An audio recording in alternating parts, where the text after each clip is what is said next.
this latest flare-up doesn't seem like there's no let-up in sight. No, and what's interesting about this is it's not just on the weekends or on days of called general strikes. This is into the middle of the work week and during the daytime. So we have, again, disruptions of commutes this morning.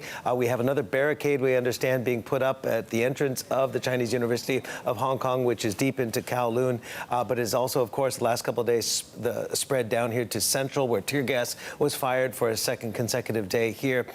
Again, the protesters really upset at what transpired last week with the death of one of the protesters, which they say was at the hands of the police. There's a lot of gray area and a lot of misinformation, if you will, about, or rumors, I should say, about the cause of his death or what led to his death, I should say. And then Carrie Lam, of course, yesterday saying it's wishful thinking if the protesters think that an escalation of violence is going to resolve this. So this is an escalation and a standoff, both sides really entrenched.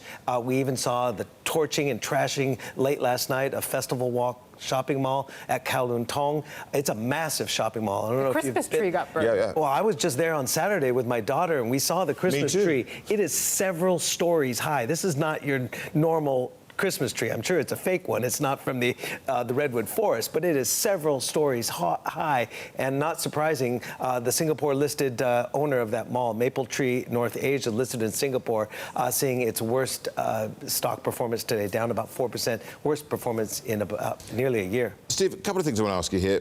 One is, of course, that quite a lot of these protests were taking place in, let's say, outer-lying areas, but it's now come smack bang into Central, and that's probably raised people's consciousness like it hasn't done before. That's one part of it.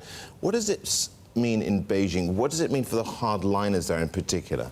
Well, there are two ways to look at that second part of your question.